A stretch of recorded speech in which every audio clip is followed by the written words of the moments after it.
Abro a caixa de madeira entalhada que guardo embaixo da cama há quase 6 décadas. Ali dentro, entre cartas amareladas e um terço de madeira, está aquela chave enferrujada do porão. A única coisa que trouxe comigo quando saí correndo daquela propriedade isolada em Palmeira, no interior do Paraná. Hoje, com meus 83 anos, ainda sinto o gosto do medo quando toco nesse pedaço de metal.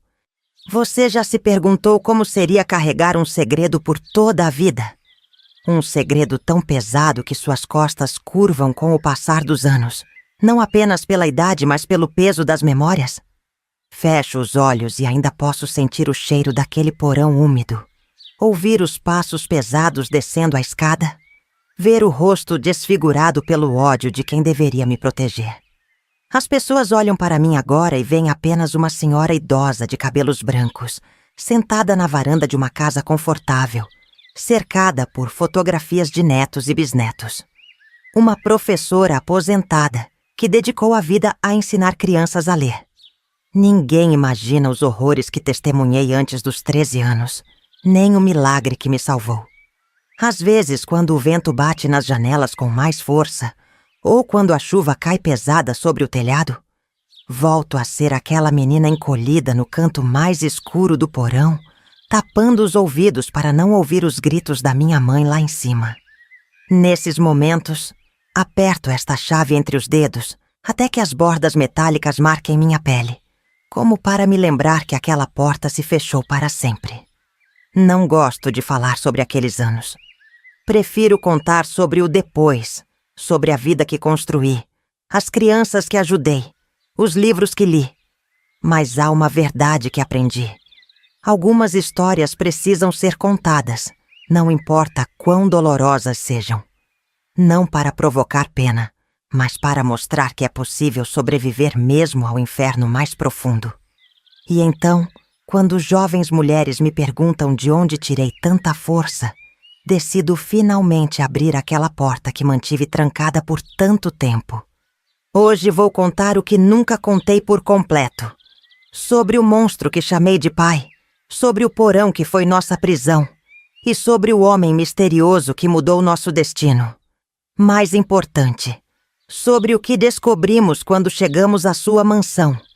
Uma verdade que abalou os alicerces da minha existência e me deu uma nova chance de viver. Pegue minha mão.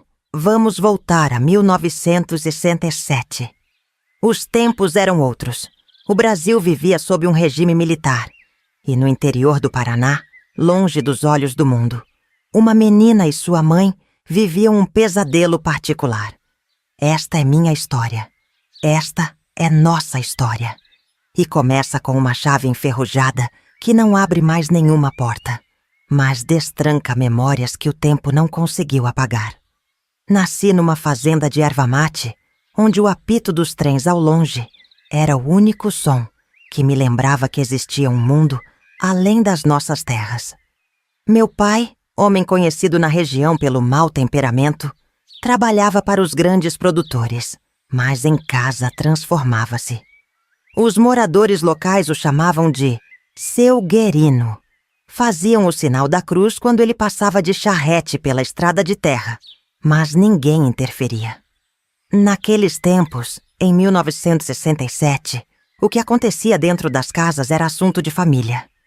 Minha mãe, Donizete, tinha olhos castanhos grandes que pareciam guardar uma tristeza antiga. Suas mãos, sempre ásperas do trabalho na roça e do sabão de soda, tremiam ligeiramente quando ouvia o som da charrete se aproximando. Era uma mulher bonita, apesar da vida dura, com cabelos negros que prendia num coque baixo. Não sorria muito, mas quando o fazia, geralmente olhando para mim quando estávamos sozinhas, era como se o sol finalmente entrasse pelas frestas daquela casa sombria. Nossa casa era simples. 2 quartos, uma sala que também servia de cozinha, e aquele porão. Tínhamos uma vaca leiteira, algumas galinhas, uma horta pequena nos fundos. Aos olhos de quem passava, éramos apenas mais uma família de trabalhadores rurais, tentando sobreviver no interior do Paraná. Mas por trás das paredes de madeira, vivíamos uma realidade bem diferente. Eu estudava na escola rural, a 3 quilômetros de casa. Caminhava todos os dias pela estrada de terra, mesmo quando chovia e minhas alpargatas afundavam na lama vermelha. A escola era meu refúgio, o único lugar onde me sentia segura. A professora, Dona Jurema, me emprestava livros às vezes, que eu lia escondida à luz de velas depois que todos dormiam. Meu pai dizia que estudo era coisa de gente à toa e que eu deveria aprender apenas o suficiente para não ser passada para trás na venda. Lembro de uma manhã em que cheguei à escola tentando esconder os braços sob as mangas longas. Dona Jurema percebeu meu desconforto e, com um olhar preocupado, segurou minhas mãos por um instante. Deus não dorme, Maria Helena. Ela sussurrou. Até hoje me pergunto se ela sabia e, como todos os outros, escolheu não interferir. Nossa casa tinha um porão úmido, escavado na terra, onde ele guardava ferramentas e onde nos prendia quando estava com a febre, como mamãe chamava os episódios de fúria. Posso sentir até hoje o cheiro de terra molhada, o som dos ratos que corriam entre caixotes velhos, enquanto mamãe, ajoelhada num canto, rezava baixinho promessas para Santa Rita. Eu tinha 13 anos quando tudo mudou. As piores lembranças são dos domingos.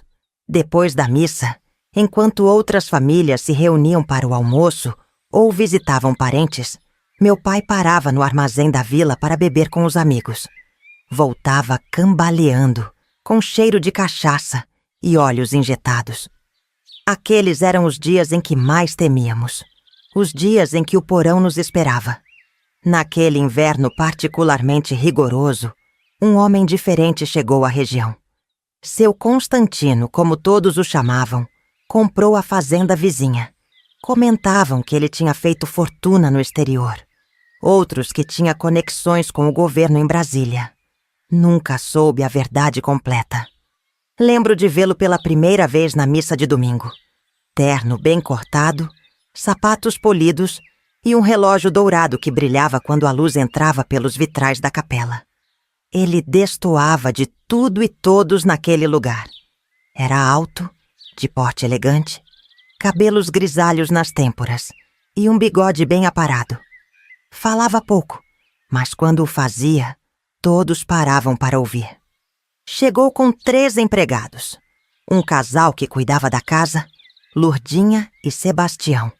E Juvenal, um homem corpulento que era seu motorista e fazia tudo. Dizia-se que seu Constantino tinha comprado a fazenda dos Monteiro como uma espécie de retiro, um lugar para descansar da agitação das grandes cidades. O mistério começou quando seu Constantino apareceu em nossa propriedade num domingo à tarde. Eu estava socando paçoca no pilão quando ouvi o ronco daquele automóvel preto, um Galaxy reluzente, levantando poeira na estradinha de terra. Meu pai não estava. Tinha ido ao armazém da vila buscar cachaça. Seu Constantino conversou com minha mãe por longos minutos no terreiro. Eu observava pela fresta da janela da cozinha, sem entender, vendo mamãe enxugar lágrimas com a barra do avental. Quando ele foi embora, corri para o terreiro. "O que ele queria, mãe?" perguntei. Ela apenas apertou meus ombros e disse: "Nada importante, filha." Mas vi que guardava algo no bolso do vestido, como se fosse um tesouro. Seus olhos tinham um brilho que eu não via há anos. Esperança. Naquela semana, meu pai estava mais violento que o normal. Uma geada forte havia queimado parte da plantação, e o capataz ameaçara demiti-lo por ter chegado bêbado ao trabalho. Passamos 2 noites seguidas trancadas no porão, sem comida, apenas com um pouco de água num pote de barro. Na segunda noite, mamãe começou a tossir sangue. Foi quando realmente senti medo dela não sobreviver.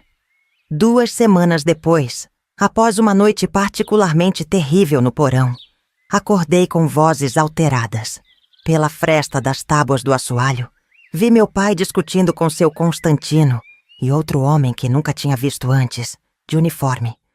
As palavras eram abafadas, mas lembro claramente quando meu pai gritou: "Ninguém vai tirar o que é meu!" Ouvi sons de luta, móveis sendo arrastados. Um tiro disparou. Depois, silêncio. Mamãe, febril ao meu lado, não parecia ter forças nem para se assustar. Abracei-a com força, sentindo seu corpo frágil tremer contra o meu. E rezei para todos os santos que ela me ensinou, prometendo que seria uma boa menina se saíssemos vivas dali. As horas se arrastaram no escuro. O frio de julho entrava pelas frestas do porão, e eu cobria a mamãe com meu próprio corpo, tentando aquecê-la. Foi quando ouvi os passos na escada do porão, e a luz de uma lanterna cortou a escuridão. Achei que era meu pai voltando para terminar o que começara, mas a voz que ouvi foi diferente. "Venham", disse seu Constantino, estendendo a mão. Acabou. Naquela mesma noite, seu Constantino voltou com uma caminhonete. Mamãe já tinha arrumado uma trouxa com nossas poucas roupas. Saímos em silêncio, enquanto meu pai roncava bêbado na sala. A chave do porão, eu a peguei da parede antes de sair. Não sei bem porquê. Talvez para garantir que ninguém mais seria trancado ali. Juvenal carregou minha mãe até a caminhonete. Ela mal conseguia andar, fraca pelos dias sem comida adequada e pela febre que a consumia. O braço direito pendia num ângulo estranho. Depois soube que estava quebrado em 2 lugares. Enquanto caminhávamos para fora daquela casa, olhei para trás uma última vez. Nossa vida estava resumida naquela trouxa pequena e nos corpos marcados que carregávamos. A noite estava estrelada, apesar do frio cortante. Nunca esquecerei a sensação de liberdade ao ver a estrada se desenrolando à frente, iluminada pelos faróis da caminhonete. Mamãe dormiu com a cabeça em meu colo durante todo o trajeto. De vez em quando, seu Constantino olhava pelo retrovisor e nossos olhares se cruzavam. Havia uma determinação férrea naqueles olhos, algo que não conseguia compreender completamente. "Para onde estamos indo?" Perguntei, minha voz quase um sussurro. "Para casa", ele respondeu simplesmente. Quando chegamos à fazenda de seu Constantino, me espantei com o tamanho da casa principal. Tinha 2 andares, varandas largas e uma empregada chamada Lurdinha, que nos recebeu com um prato de sopa quente. Mamãe tremia, segurando minha mão com tanta força que os dedos ficaram marcados. A casa era como um palácio para meus olhos de menina do interior. Havia tapetes macios no chão, quadros nas paredes, móveis de madeira escura que brilhavam sob a luz dos abajures. Um médico já estava lá, esperando por nós. Dr. Edgar, um homem de cabelos brancos e mãos gentis que tratou do braço quebrado da minha mãe e aplicou medicamentos para sua febre. Lurdinha me levou para um quarto nos fundos, onde uma banheira de água morna aguardava. Foi meu primeiro banho de banheira na vida. Ela lavou meus cabelos e tratou dos machucados nas minhas costas e pernas com uma pomada que cheirava a ervas. Depois, me deu um camisolão limpo e macio que parecia ter sido feito para alguém maior que eu. "O quarto da menina está pronto, patrão!" disse Lurdinha quando me levou até a sala onde seu Constantino aguardava. Ele estava sentado numa poltrona de couro, olhando para o fogo que crepitava na lareira. Parecia perdido em pensamentos. "Como está sua mãe?" ele perguntou sem desviar o olhar das chamas. "Dormindo", respondi. "O doutor disse que ela vai ficar boa." "Vai sim", ele confirmou, finalmente olhando para mim.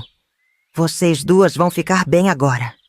Havia algo em seus olhos, uma mistura de tristeza e determinação que me intrigava.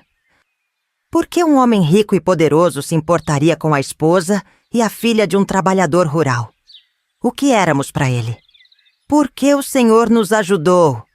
perguntei com a coragem que só as crianças têm. Seu Constantino ficou em silêncio por um momento, como se considerasse cuidadosamente sua resposta. "Amanhã conversaremos", ele disse por fim. "Agora descanse. Você está segura aqui." Aquela primeira noite na mansão de seu Constantino, dormi num quarto só para mim, com uma cama que parecia abraçar meu corpo cansado. Havia uma janela grande voltada para o leste, e Lurdinha disse que pela manhã eu veria o sol nascer por trás das araucárias.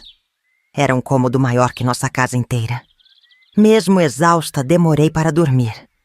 A ausência dos sons familiares, os roncos de meu pai, o vento assobiando pelas frestas das tábuas, os ratos correndo pelo forro, me deixava inquieta. E havia perguntas demais rodopiando em minha mente. Quem era realmente seu Constantino? O que tinha acontecido com meu pai? E por que tínhamos sido escolhidas para receber aquela ajuda inesperada? Adormeci apertando a chave do porão contra o peito, como um talismã. Acordei sobressaltada no meio da noite, gritando por minha mãe. Por um momento pensei que ainda estava no porão, que tudo não passara de um sonho. Lurdinha veio correndo, acendeu o lampião ao lado da cama e segurou minhas mãos. "Calma, filha. Você está segura agora", ela murmurou, afagando meus cabelos. Foi só um pesadelo. Sentei-me na cama, respirando com dificuldade, lágrimas escorrendo pelo meu rosto. A realidade voltou aos poucos. Estávamos na fazenda de seu Constantino, longe de meu pai, longe daquela casa de horrores. Mas o medo continuava ali, enraizado em mim como as árvores antigas do quintal. "Ele vai nos encontrar", sussurrei. "Ele sempre encontra quando fugimos." Lurdinha sentou-se na beirada da cama. Tinha mãos grandes e calejadas, mãos de quem trabalhou a vida toda, mas seus gestos eram delicados. "Não vai, minha filha. Seu Constantino não vai permitir." Ela hesitou, como se medisse as palavras. "Algumas coisas mudaram enquanto você dormia. Naquela madrugada, entre goles de chá de camomila na cozinha quente da mansão, Lurdinha me contou o que sabia. Meu pai havia sido convidado a deixar a região. Juvenal e 2 homens da confiança de seu Constantino tinham ido até nossa antiga casa e deixado claro que se ele ousasse procurar por nós, enfrentaria consequências graves. Um acordo havia sido feito com o dono da fazenda de erva mate. Meu pai receberia seu pagamento final e deveria partir para outro estado. "Seu Constantino é um homem poderoso", explicou Lurdinha. "Tem amigos em lugares importantes. Seu pai sabe disso." A sensação que tive foi estranha. Um alívio mesclado com medo. Por anos, meu pai havia sido a figura de autoridade absoluta em nossas vidas. O terror constante.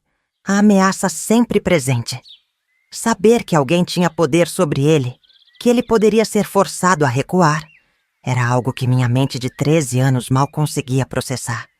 Dormi o resto da noite no quarto de minha mãe, encolhida ao lado dela na cama grande. Seu rosto, mesmo no sono, parecia mais relaxado, como se um peso tivesse sido tirado de seus ombros. Pela primeira vez em anos, não precisávamos dormir com um olho aberto. Na manhã seguinte, quando o sol começou a iluminar o quarto através das cortinas finas, observei minha mãe despertar lentamente. A confusão em seus olhos aos poucos deu lugar ao reconhecimento, e então as lágrimas silenciosas, não de dor, mas de alívio. "Acabou mesmo, mãe?" perguntei, segurando sua mão boa. Ela me puxou para perto, beijando minha testa. "Acho que sim, filha. Acho que sim." Após o café da manhã, servido na cama para minha mãe, e para mim, numa mesa da cozinha onde comi mais do que jamais havia comido numa única refeição, seu Constantino nos chamou para uma conversa em seu escritório. Era um cômodo impressionante, com paredes forradas de livros do chão ao teto. Uma escrivaninha de madeira escura dominava o centro do aposento, coberta de papéis, livros abertos e um telefone preto. Havia um globo terrestre num pedestal ao lado da janela e mapas emoldurados nas paredes entre as estantes. O cheiro era uma mistura de couro, papel velho e o fumo do cachimbo que descansava num cinzeiro de cristal. Foi então que descobri a verdade. Seu Constantino não era apenas um fazendeiro rico. Quando entrei naquele escritório forrado de livros até o teto, vi as fotografias. Ele jovem, de uniforme, ao lado do meu avô que nunca conheci. A história que se desenrolou era mais antiga e complexa do que eu poderia imaginar aos 13 anos. Prometi ao seu avô antes dele morrer que cuidaria da família se algo acontecesse. Ele disse para minha mãe, que chorava silenciosamente na poltrona de couro: "Demorei demais para encontrar vocês." Minha mãe, sentada com o braço engessado apoiado numa almofada, olhava fixamente para uma das fotografias na parede. Era uma imagem em preto e branco de 2 homens jovens em uniformes militares, sorridentes, com os braços nos ombros um do outro. Um deles era seu Constantino. O outro, um homem que eu nunca havia visto, mas cujos olhos, percebi com um sobressalto, eram idênticos aos da minha mãe. Nos dias seguintes, descobrimos que meu pai não era meu pai biológico. Minha mãe, filha de um antigo parceiro de negócios de seu Constantino, havia se casado muito jovem após a morte repentina dos pais. Quando seu Constantino retornou de seus anos no exterior e descobriu o que tinha acontecido com a filha de seu amigo, moveu céus e terra para nos encontrar. A história que seu Constantino nos contou naquela manhã mudou completamente minha compreensão sobre quem eu era. Meu avô, Augusto Mendes, havia lutado ao lado de Constantino na Revolução Constitucionalista de 1932. Eram jovens idealistas, quase irmãos de tanto que se apoiavam. Quando a Revolução fracassou, separaram-se. Meu avô voltou para sua pequena fazenda no Paraná, enquanto Constantino, marcado como subversivo, exilou-se primeiro na Argentina, depois nos Estados Unidos. Meu avô casou-se, teve uma filha, minha mãe, e construiu uma vida modesta, mas decente. Constantino eventualmente prosperou no exterior, fazendo fortuna com exportação de café. Mantiveram contato por cartas durante anos. Quando seu avô adoeceu, em 1954, me escreveu pedindo que olhasse por sua filha caso algo acontecesse com ele. Explicou seu Constantino, mostrando uma carta amarelada pelo tempo. Prometi que o faria, mas os tempos eram difíceis. O Brasil estava instável politicamente, e eu, com meu passado, não podia simplesmente voltar. Minha mãe, então com 17 anos, ficou sozinha quando meu avô e minha avó faleceram no intervalo de poucos meses. Desesperada e sem recursos, aceitou se casar com Guerino Assunção, um trabalhador da fazenda vizinha que parecia, à primeira vista, um homem decente e trabalhador. Quando finalmente pude retornar ao Brasil, em 1966, levei quase 1 ano para rastrear o paradeiro de vocês. Continuou seu Constantino. E quando descobri... Sua voz falhou. Bem, o importante é que estão aqui agora. O que mais me impressionou foram os livros. Nunca tinha visto tantos. Seu Constantino percebeu meu fascínio e disse algo que mudou minha vida. Menina, a partir de agora, sua única obrigação é estudar. Naqueles primeiros dias na mansão, vivi num estado de entorpecimento emocional. Era como se meu cérebro precisasse de tempo para processar não apenas a liberdade repentina, mas toda a nova realidade que se apresentava. Eu não era filha de Guerino Assunção. Meu avô havia sido um homem educado, respeitado, até mesmo um revolucionário.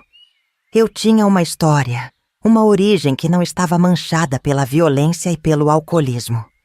Passava horas na biblioteca, correndo os dedos pelas lombadas dos livros, retirando volumes ao acaso, maravilhada com as ilustrações, com os mapas de lugares distantes, com a possibilidade infinita que aquelas páginas representavam. Seu Constantino me encontrou lá numa tarde, absorta num atlas do mundo. Gosta de geografia? Ele perguntou, sentando-se ao meu lado.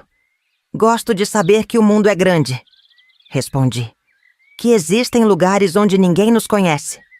Ele sorriu, um sorriso triste, compreensivo. Você pode conhecer esses lugares um dia se quiser. Mas saiba que fugir não é a única forma de liberdade. Minha mãe se recuperava lentamente. O corpo curava mais rápido que a alma. Ela passava longos períodos sentada na varanda, olhando para o horizonte, como se ainda não acreditasse que estávamos realmente a salvo. À noite eu a ouvia chorar baixinho em seu quarto. Não eram apenas lágrimas de alívio.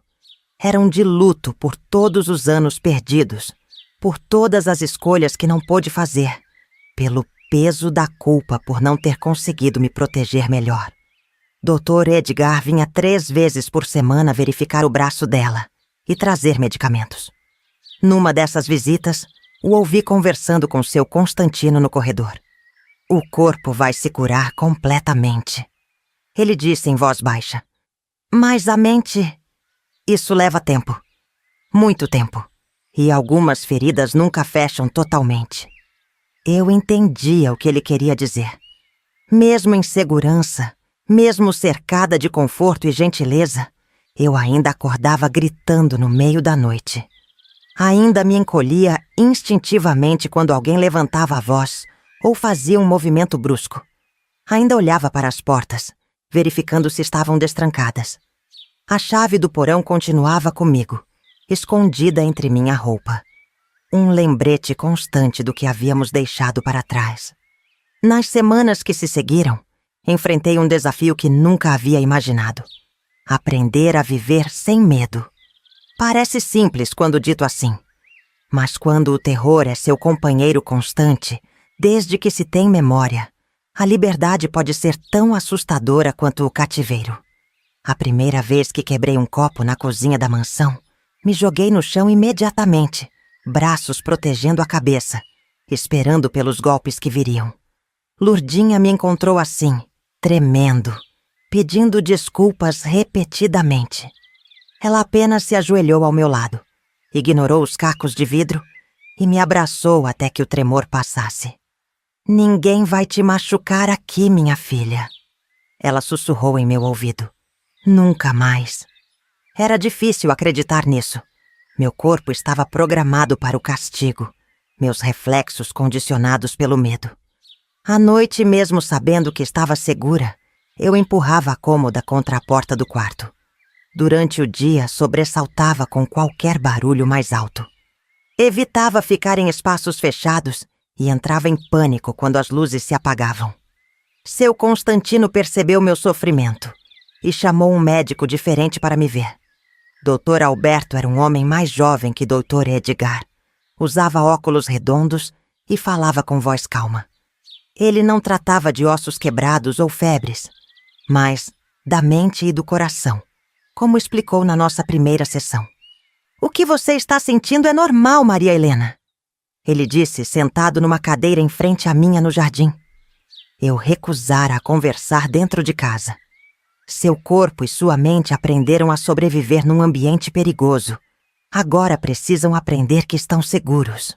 Em agosto de 1967, um mês após nossa chegada à mansão, seu Constantino contratou uma professora particular para mim.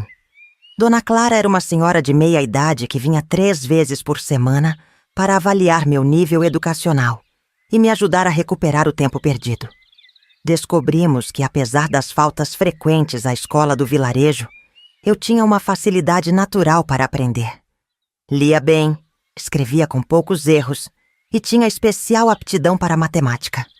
Esta menina tem potencial para ir longe, Dona Clara disse a seu Constantino após nossas primeiras aulas. Com a educação adequada, pode entrar para um bom colégio em Curitiba no próximo ano. A ideia de frequentar uma escola na capital parecia ao mesmo tempo maravilhosa e aterrorizante. Como eu, menina do interior que passara anos escondendo machucados sob mangas compridas, poderia me misturar com os filhos da elite paranaense? Como explicaria minha história, minha origem? Minha mãe, entretanto, tinha seus próprios demônios para enfrentar. Mesmo com o braço já cicatrizado, ela parecia murchar um pouco mais a cada dia. Participava pouco das conversas às refeições. Passava horas olhando pela janela. E à noite eu a ouvia andando pelo quarto, incapaz de dormir. Ela precisa de um propósito. Ouvi doutor Alberto dizer a seu Constantino certa tarde, quando pensavam que eu não estava ouvindo. Ficou tanto tempo sobrevivendo que esqueceu como viver. Outro desafio surgiu quando, 2 meses após nossa chegada, recebemos a notícia.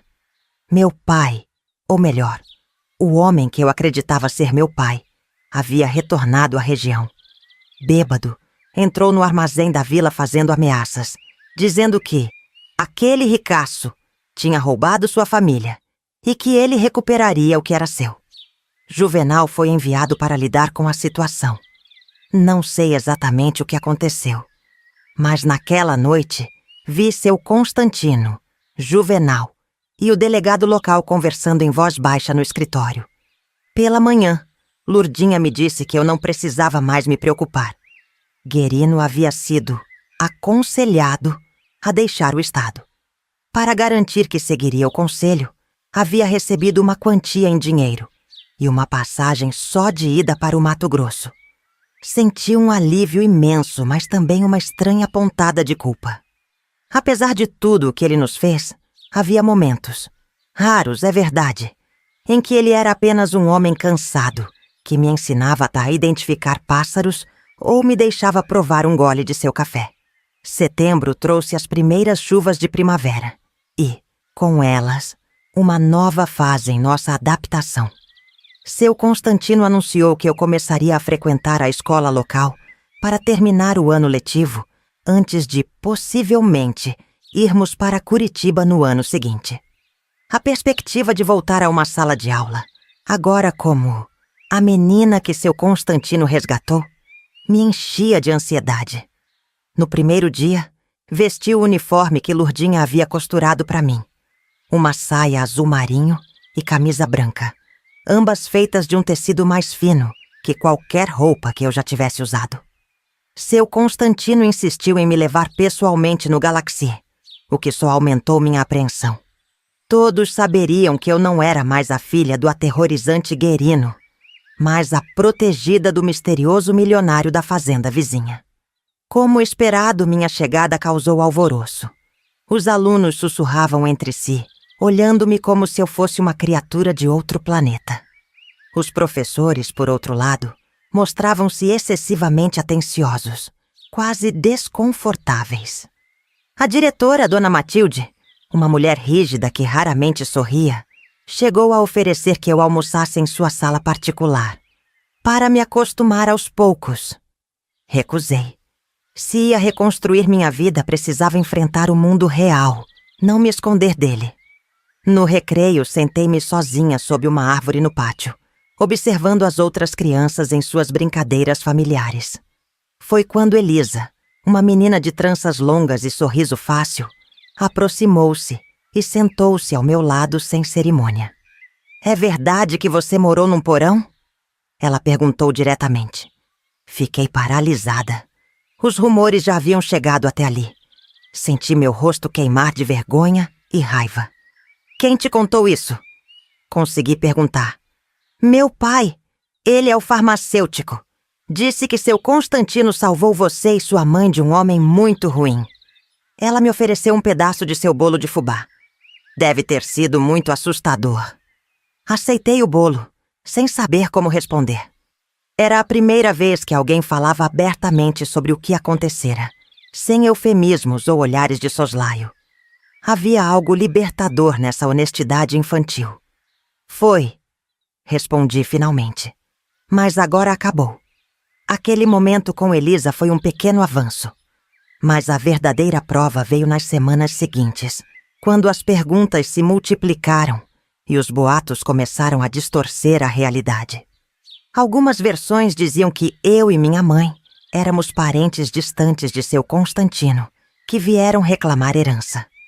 Outras, mais cruéis, insinuavam que minha mãe havia se tornado companhia do milionário solitário.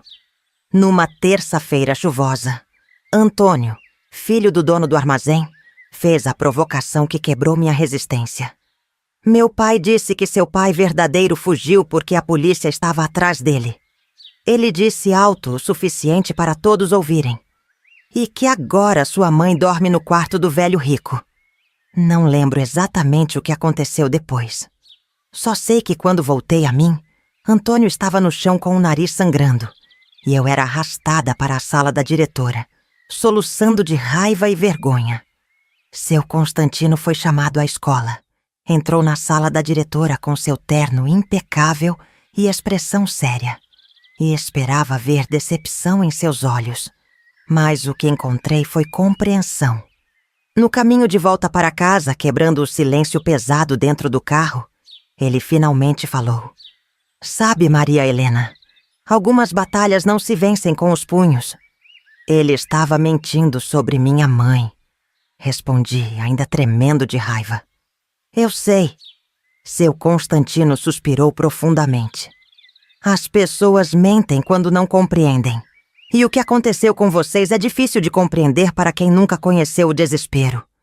Naquela noite, enfrentei meu primeiro grande fracasso na nova vida. Fui suspensa da escola por 3 dias. Mais do que isso, percebi que escapar das paredes do porão não significava estar livre de suas sombras. Outubro veio com um calor inesperado e uma nova preocupação. Minha mãe não melhorava. Dr. Edgar diagnosticou uma melancolia profunda, condição que mais tarde eu conheceria como depressão. Ela mal comia, dormia irregularmente e passava os dias sentada na varanda como se esperasse por alguém que nunca chegaria. Numa manhã particularmente difícil, quando nem mesmo consegui convencê-la a tomar o café da manhã, procurei seu Constantino em seu escritório. Bati timidamente na porta de madeira maciça. "Entre!" Sua voz grave respondeu. Ele estava debruçado sobre papéis, os óculos de leitura na ponta do nariz. Levantou os olhos e, vendo minha expressão, colocou a caneta de lado. "É mamãe", disse, sentindo as lágrimas que havia contido escaparem. "Acho que ela está desistindo." Seu Constantino retirou os óculos, esfregou os olhos cansados e me fez sentar na cadeira à sua frente. "Maria Helena, sua mãe passou por algo que poucas pessoas conseguem compreender." Ele começou. "Quando vivemos tanto tempo no escuro, a luz pode cegar. Mas estamos seguras agora", argumentei. "Temos tudo o que precisamos. Exceto um propósito", ele respondeu. "Sem isso, o conforto material significa pouco." Aquela conversa plantou uma semente em minha mente. Na semana seguinte, enquanto estudava para as provas bimestrais, tive uma ideia. Lurdinha havia mencionado que várias crianças da fazenda vizinha não sabiam ler. Seus pais, trabalhadores rurais, não tinham condições de mantê-los regularmente na escola. Conversei com seu Constantino sobre a possibilidade de minha mãe dar aulas para essas crianças. Ela havia completado o curso normal antes de se casar, algo raro para mulheres de sua origem naquela época, e sempre comentava como gostaria de ter sido professora. Seu Constantino considerou a ideia por alguns dias, e então, sem me avisar, levou a proposta à minha mãe. Não sei exatamente o que foi dito naquela conversa, mas lembro-me de ver minha mãe, pela primeira vez em meses, com uma expressão diferente no rosto. Não exatamente felicidade, mas algo próximo à esperança. Uma pequena sala nos fundos da mansão foi transformada em sala de aula. Mesas e cadeiras foram trazidas da cidade, junto com cadernos, lápis, livros e um quadro negro que ocupava quase toda a parede. Por insistência de minha mãe, havia também vasos com flores nas janelas e mapas coloridos nas paredes. No primeiro dia, apenas 3 crianças apareceram. Filhos de Sebastião, o caseiro, e de um dos trabalhadores da fazenda. Nas semanas seguintes, o número cresceu para 7, depois 12. Aos poucos, minha mãe parecia recuperar não apenas a energia, mas também a identidade que havia perdido em todos aqueles anos de abuso. Observá-la ensinando era como descobrir uma pessoa completamente diferente. Paciente, firme, com uma autoridade natural que vinha não do medo, mas do respeito. As crianças a adoravam e logo começaram a chamá-la de Professora Donizete, um título que ela carregava com orgulho crescente. Para mim, esse período trouxe aprendizados diferentes. Na escola, após o incidente com Antônio, percebi que precisava encontrar outras formas de lidar com a hostilidade. Elisa tornara-se minha amiga e aliada, apresentando-me a outras meninas que, gradualmente, começaram a me aceitar no grupo. Mais importante, aprendi que as histórias que as pessoas contavam sobre mim tinham menos poder quando eu mesma conhecia e aceitava minha própria história. Comecei a responder às perguntas indiscretas com uma honestidade calculada. Sim, vivi situações difíceis, mas agora estou construindo uma vida diferente. Os olhares de pena foram lentamente substituídos por algo mais próximo do respeito. E com esse pequeno ganho de confiança, comecei a me destacar academicamente. Minhas notas eram consistentemente as mais altas da classe, especialmente em matemática e língua portuguesa. A professora Regina, que ensinava redação, chegou a ler um de meus textos para toda a turma, elogiando minha capacidade incomum de expressão para alguém tão jovem. A menina assustada que chegara à mansão de seu Constantino 3 meses antes, começava lentamente a vislumbrar um futuro além de simplesmente sobreviver. Novembro de 1967 trouxe as notícias que mudariam novamente o curso de nossas vidas. Numa quinta-feira à noite, durante o jantar, seu Constantino fez o anúncio que há semanas parecia pairar no ar. "Penso que é hora de nos mudarmos para Curitiba", ele disse, colocando os talheres ao lado do prato de forma precisa. "Conversei com o diretor do colégio estadual e eles estão dispostos a aceitar Maria Helena para o próximo ano letivo, desde que ela passe nos exames de admissão." Senti meu coração acelerar. Curitiba, a capital, representava um mundo de possibilidades e também de incógnitas. Olhei para minha mãe, tentando decifrar sua reação. "E as crianças da escolinha?" ela perguntou, sua voz revelando a preocupação com os alunos que haviam se tornado seu propósito nos últimos meses. "Já pensei nisso", respondeu seu Constantino. "A prefeitura concordou em transformar a iniciativa em um projeto oficial. Enviarão uma professora formada para continuar o trabalho." Naquela noite, deitada na cama, pensamentos contraditórios não me deixavam dormir. Por um lado, a perspectiva de estudar numa escola renomada da capital era empolgante. Por outro, deixar para trás o pouco de estabilidade que havíamos conquistado me aterrorizava. E havia outra questão, mais delicada, que me incomodava há semanas. Qual seria exatamente meu lugar na vida de seu Constantino? Ele havia cumprido a promessa feita ao meu avô, nos resgatando de uma situação terrível. Mas agora, éramos sua responsabilidade permanente? Uma obrigação? Família? Não tínhamos certeza de qual seria nosso status na capital. E para uma menina que cresceu com a identidade atrelada ao medo, essa indefinição era especialmente perturbadora. Os preparativos para a mudança aceleraram os acontecimentos. Seu Constantino viajou várias vezes a Curitiba, retornando com notícias sobre a casa que havia comprado num bairro chamado Alto da Glória. Uma residência apropriada para uma família respeitável.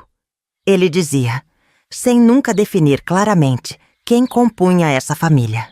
A primeira semana de dezembro trouxe um evento inesperado.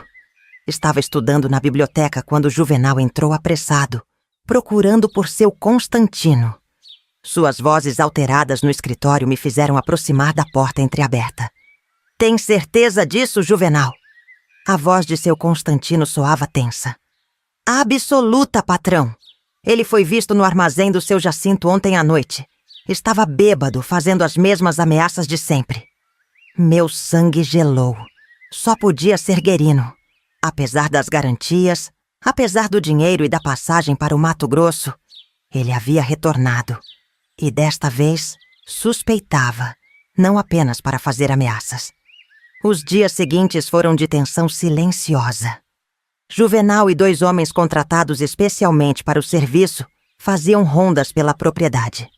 Seu Constantino insistiu que eu não fosse mais sozinha à escola. Lurdinha me acompanhava na ida e na volta. Minha mãe, ao saber do retorno de Guerino, teve uma recaída em seu estado emocional, voltando a se trancar no quarto por horas. Uma noite acordei sobressaltada com um barulho de vidro quebrando. Levantei-me em pânico, a chave do porão apertada em minha mão. Eu ainda dormia com ela debaixo do travesseiro. No corredor encontrei Juvenal com uma espingarda, instruindo Lurdinha a verificar as janelas. "O que foi?" perguntei, tremendo. "Nada, menina." Juvenal tentou me tranquilizar. "Só um cachorro que derrubou algo no jardim." Mas seus olhos alertas diziam outra coisa. E na manhã seguinte, os estilhaços de uma garrafa de cachaça no gramado em frente à casa, junto com um recado rabiscado num pedaço de papel, confirmaram meus temores. O que é meu, eu venho buscar. Seu Constantino tomou uma decisão. Partiríamos para Curitiba imediatamente, sem esperar o final do ano letivo. As malas foram feitas às pressas, documentos importantes reunidos e uma data marcada. Segunda-feira, 11 de dezembro.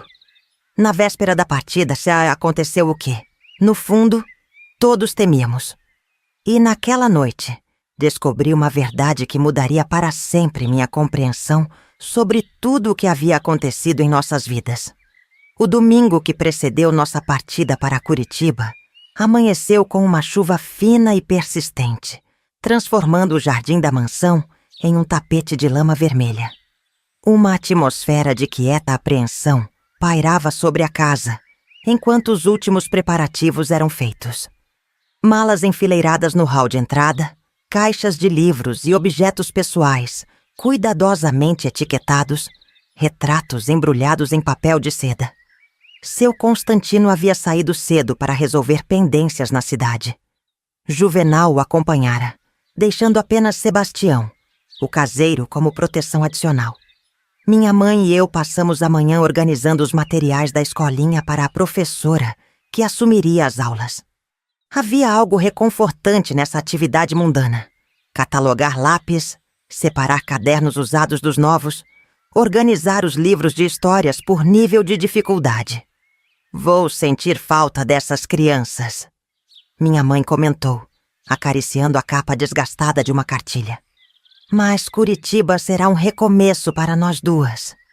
Notei uma nova resolução em sua voz. Nos últimos dias, desde a decisão de partirmos imediatamente, ela parecia ter encontrado forças que eu não sabia que possuía. Era como se a ameaça iminente tivesse despertado nela um instinto protetor, adormecido durante os anos de submissão. Por volta das 3 da tarde, o céu escureceu ainda mais, anunciando uma tempestade. Lurdinha trouxe chá e biscoitos para a sala de estar, onde nos reunimos para aguardar o retorno de seu Constantino. A chuva intensificou-se, batendo furiosamente contra as janelas. Os relâmpagos iluminavam o cômodo em flashes branco-azulados, seguidos por trovões que faziam a casa tremer. Foi quando ouvimos o primeiro estampido. "Isso não foi um trovão", disse minha mãe, levantando-se de súbito. Lurdinha correu para a janela, afastando ligeiramente a cortina de renda. "Meu Deus do céu!" ela murmurou. "É ele!" Não precisei perguntar quem. O terror gelado que tomou conta de meu corpo era familiar demais. Pela fresta na cortina, vi a figura cambaleante de Guerino atravessando o jardim encharcado, uma espingarda na mão direita e uma garrafa na esquerda. Seu rosto, mesmo à distância, mostrava a fúria que eu conhecia tão bem. "Para o porão!" gritou Lurdinha, agarrando meu braço. "Não existe porão aqui!" Respondi automaticamente, meu cérebro recusando-se a processar o perigo iminente. "À adega, menina! Vamos!" Lurdinha nos empurrou em direção à cozinha, onde uma porta discreta levava a uma escada em espiral. Ouvi o barulho de vidro quebrando. Ele havia forçado entrada por alguma janela. Os gritos incoerentes, amplificados pelo álcool e pela raiva, ecoavam pela casa. "Cadê minha mulher? Cadê minha filha? Saiam, suas desgraçadas! Descemos rapidamente os degraus de pedra, Lurdinha trancando a porta atrás de nós. A adega era um ambiente fresco e escuro, com paredes de pedra e prateleiras repletas de garrafas de vinho. Num canto mais afastado, havia uma pequena sala com uma mesa de madeira e algumas cadeiras. O local onde seu Constantino ocasionalmente recebia convidados para degustações. Lurdinha nos empurrou para esse aposento mais reservado. "Fiquem aqui", ela instruiu. "Sebastião já foi buscar ajuda." Mal ela terminou de falar, ouvimos o som de tiros no andar superior, seguido por gritos e o barulho de móveis sendo derrubados. Minha mãe me puxou para um canto, abraçando-me com força. Senti seu corpo tremer contra o meu, mas sua voz permaneceu firme quando sussurrou: "Não importa o que aconteça. Lembre-se que você é mais forte do que ele. Sempre foi." Footsteps acima de nós, pesados, erráticos. Ele estava procurando por toda a casa. Então, silêncio. Um silêncio mais aterrorizante que qualquer barulho. Sabia o que significava. Ele havia encontrado a porta da adega. O rangido da porta no topo da escada reverberou pela adega como um presságio. Passos pesados desciam lentamente os degraus de pedra, acompanhados pelo tilintar de garrafas de vidro. Ele esbarrava nas prateleiras, derrubando algumas no caminho. "Sei que estão aí embaixo!" A voz embriagada de Guerino ecoava nas paredes de pedra. "Apareçam, suas ingratas!" Lurdinha posicionou-se na frente da pequena sala onde estávamos escondidas, uma faca de cozinha trêmula em suas mãos. Minha mãe me mantinha atrás de si, protegendo-me com seu corpo. O cheiro de terra úmida e vinho misturava-se com o odor da chuva e suor que emanava de Guerino enquanto ele se aproximava. "Olha só quem eu encontrei!" Ele apareceu na entrada da pequena sala, arrastando Sebastião pelo colarinho. O pobre caseiro estava com o rosto ensanguentado, semiconsciente. Guerino o jogou no chão como um saco de batatas. "Esse aí tentou me impedir. Não deu muito certo, né?" Lurdinha avançou com a faca, mas Guerino era mais forte e mais rápido, mesmo bêbado. Com um movimento desarmou-a e a empurrou contra a pira-parede. Ela caiu, batendo a cabeça numa prateleira. Agora éramos apenas nós três novamente, como nos velhos tempos, como no porão. "Pensou que ia me escapar, Donizete?" Ele se dirigiu à minha mãe, a espingarda apontada descuidadamente em nossa direção. "Pensou que podia me trocar por um velho rico? Vá embora, Guerino." Minha mãe falou com uma firmeza que me surpreendeu. "Acabou. Nós não somos suas." "Não são minhas?" Ele riu, um riso áspero que conhecíamos bem. "Tenho um papel que diz que você é minha esposa. E essa aí," apontou para mim, "nasceu sob meu teto." Foi então que minha mãe fez algo inesperado. Endireitou as costas, olhou diretamente nos olhos dele e disse: "Ela nunca foi sua filha. Nunca." O silêncio que se seguiu foi quase palpável. Os olhos de Guerino, injetados e confusos, iam de minha mãe para mim, como se tentasse processar a informação. Sua mão apertou o cabo da espingarda com mais força. "Do que você está falando, mulher?" "Maria Helena não é sua filha." Minha mãe repetiu, sua voz ganhando força. "Nunca foi. Eu já estava grávida quando nos casamos." A revelação caiu sobre mim como um raio. Olhei para minha mãe em choque, incapaz de compreender completamente o que aquelas palavras significavam. "Mentira!" Guerino avançou, agarrando minha mãe pelo braço. "Você está mentindo para me afastar dela." "Não estou." Minha mãe mantinha o olhar firme, mesmo com a dor evidente em seu rosto pelo aperto brutal. "Por que acha que sempre a odiei tanto? Ela é a prova viva do seu fracasso como homem." Nunca havia visto minha mãe desafiar Guerino dessa forma. Era como se anos de submissão tivessem se transformado em uma força selvagem, primitiva, a ferocidade de uma mãe protegendo sua cria. E naquele momento entendi. Ela estava deliberadamente atraindo a ira dele para si, desviando-a de mim. O tapa que ele desferiu no rosto dela foi tão forte que a jogou contra uma mesa. O gosto metálico do medo invadiu minha boca. Sem pensar, avancei. Não toque nela! Guerino virou-se para mim, os olhos nublados pela bebida e pela raiva. Por um instante, vi confusão em seu olhar, como se enxergasse algo em meu rosto que nunca havia notado antes. Algo que confirmava a revelação de minha mãe. Então é verdade, ele murmurou. Todos esses anos, criando a filha de outro homem. Ele levantou a espingarda, apontando-a agora diretamente para mim. Minha mãe gritou, tentando se levantar. O dedo de Guerino moveu-se para o gatilho. Foi quando ouvimos. Baixe essa arma, Guerino! Na entrada da pequena sala estava seu Constantino, ensopado pela chuva, um revólver firme em sua mão. Você!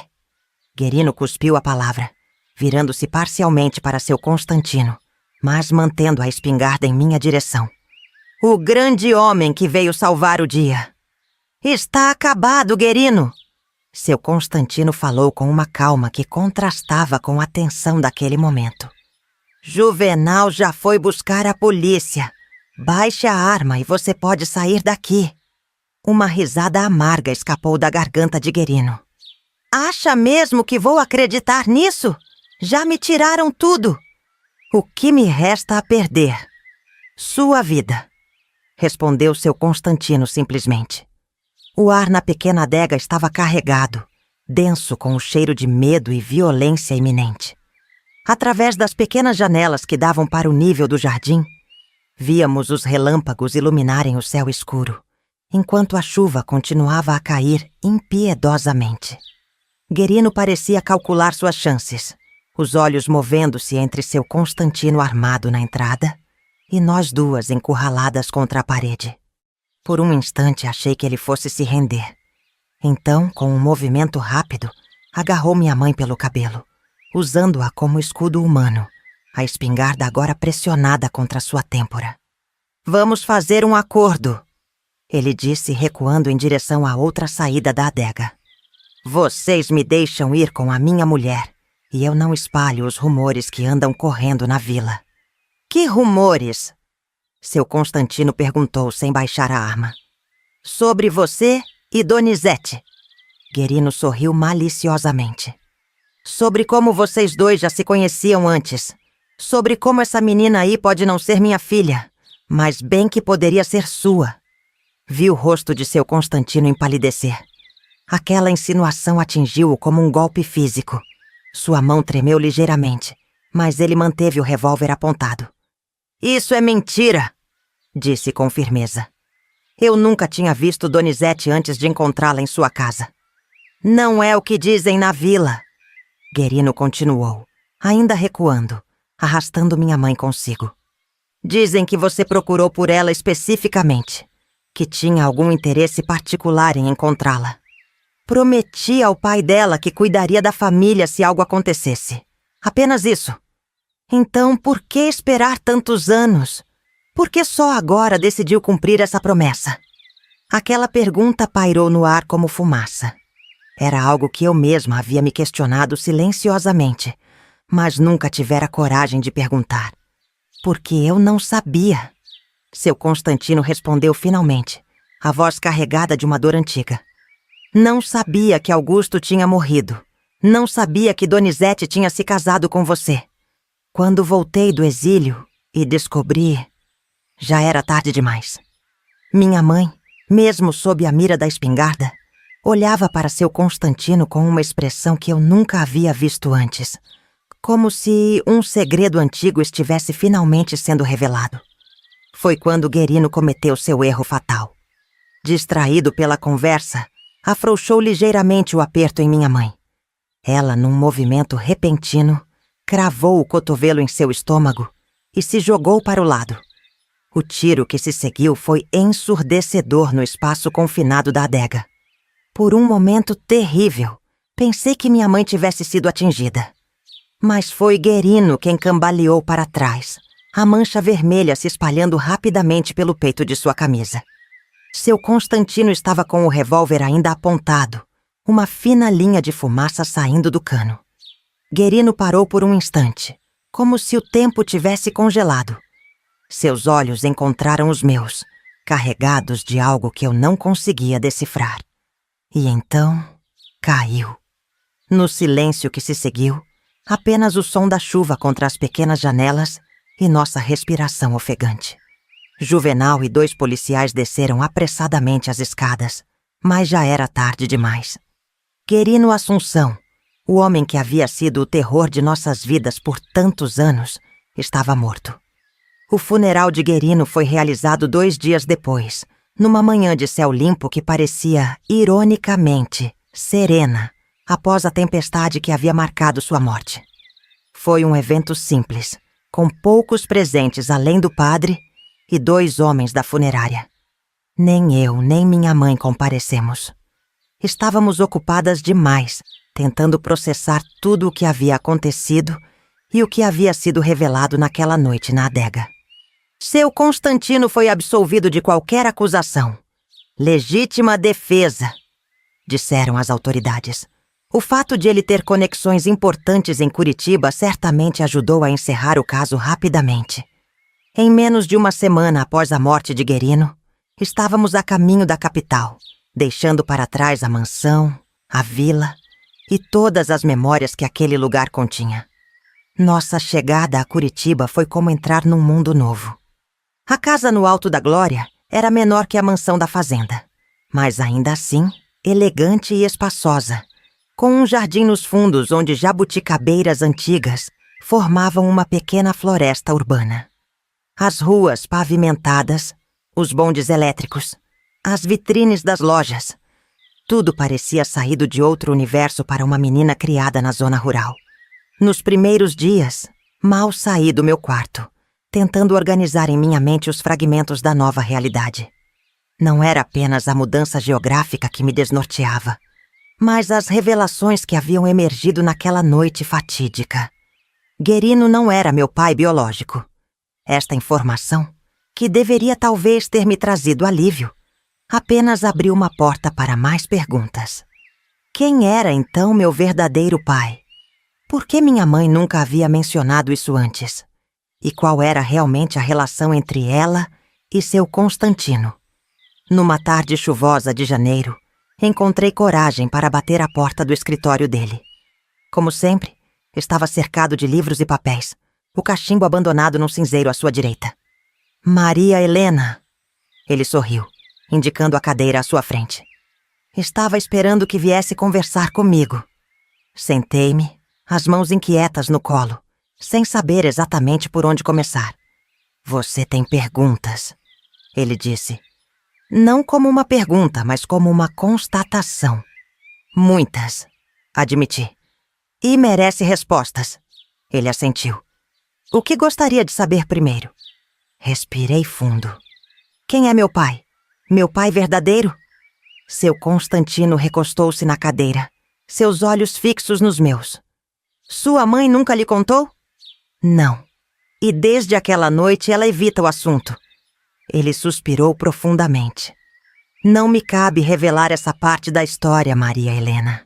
É algo que apenas sua mãe pode compartilhar quando estiver pronta. Senti a frustração crescer dentro de mim. Tenho o direito de saber. Tem, ele concordou. Mas também precisa entender o que sua mãe viveu. O preço que ela pagou por suas escolhas e por circunstâncias além de seu controle. O senhor sabe quem é meu pai? Insisti. Uma sombra cruzou seu rosto. Tenho suspeitas. Mas, como disse, essa revelação deve vir de sua mãe. Mudei de abordagem. E o senhor? Qual era sua relação com minha mãe antes? Guerino insinuou coisas. Guerino estava desesperado e bêbado. Seu Constantino respondeu com firmeza. Buscava qualquer coisa para nos desestabilizar. Mas o senhor conhecia minha mãe antes? Ele hesitou apenas por um instante. Não pessoalmente. Conhecia seu avô. Eram amigos próximos, quase irmãos. Quando soube que ele havia falecido e que sua filha já havia se casado? Demorei tempo demais para encontrá-las. É uma culpa que carregarei pelo resto da vida. Havia sinceridade em seus olhos, mas também algo mais. Um segredo que permanecia guardado. Percebi que não obteria todas as respostas naquele dia. Talvez nunca as tivesse completamente. O que importa agora, Maria Helena, ele continuou, é o futuro que temos pela frente. Suas aulas no colégio começam semana que vem. Uma nova vida está começando para todos nós. Assenti, engolindo as perguntas que ainda fervilhavam em minha mente. Ele estava certo sobre uma coisa. Uma nova vida estava começando. E talvez, com o tempo, as sombras do passado fossem iluminadas pelo presente que estávamos construindo.